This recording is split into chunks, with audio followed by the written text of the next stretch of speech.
नहीं तो भाजप साहब ખેડૂતના દેવા માફ નહીં તો ભાજપ સાફ હો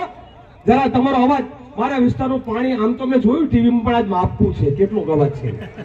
ખેડૂતોના દેવા માફ ખેડૂતોના દેવા માફ આ ખેડૂતોના દેવા માફ ના કરે તો ભાજપ સાફ કરવાની ચર્ચા સાથે સાથે મારે એ પણ કહેવું છે 10,000 કરોડ રૂપિયા વીઘે 35 ભાગમાં આવે ખેડૂતને 35 બે ડીએપી ના આવે 35 માં ખેડ નો થાય આવી આપણી સાથે સરકારે મજાક કર્યું હોય ત્યારે ખેડૂતોના દેવા માફ સાથે સાથે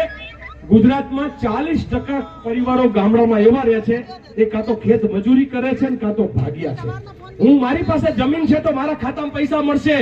મારા ભાગ્યાનું શું ખેત મજૂરનું શું રોજ દાઢીવાળા જે લોકો ભાગે રાખે છે ખેતી એને તો પાક નિષ્ફળ તો બધું ગયું તો ગુજરાત સરકારે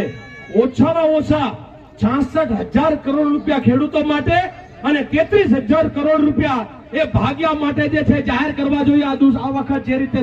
આપણું મોસમી માવઠું જે કંઈ થયું આ માવઠાના લીધે ખેડૂતોને ભાગ્યાઓને નુકસાન ગયું છે એના માટે અને સૌથી પહેલું જયારે ભાઈ અમિતભાઈ અહીંયા બાજુમાં આવ્યા છે ફાંકા ફોજદારી કરે ત્યારે અમારી હિમાચલની આપણી કોંગ્રેસ સરકારે 51 રૂપિયા ગાયના દૂધની એમએસપી આપી છે કેટલી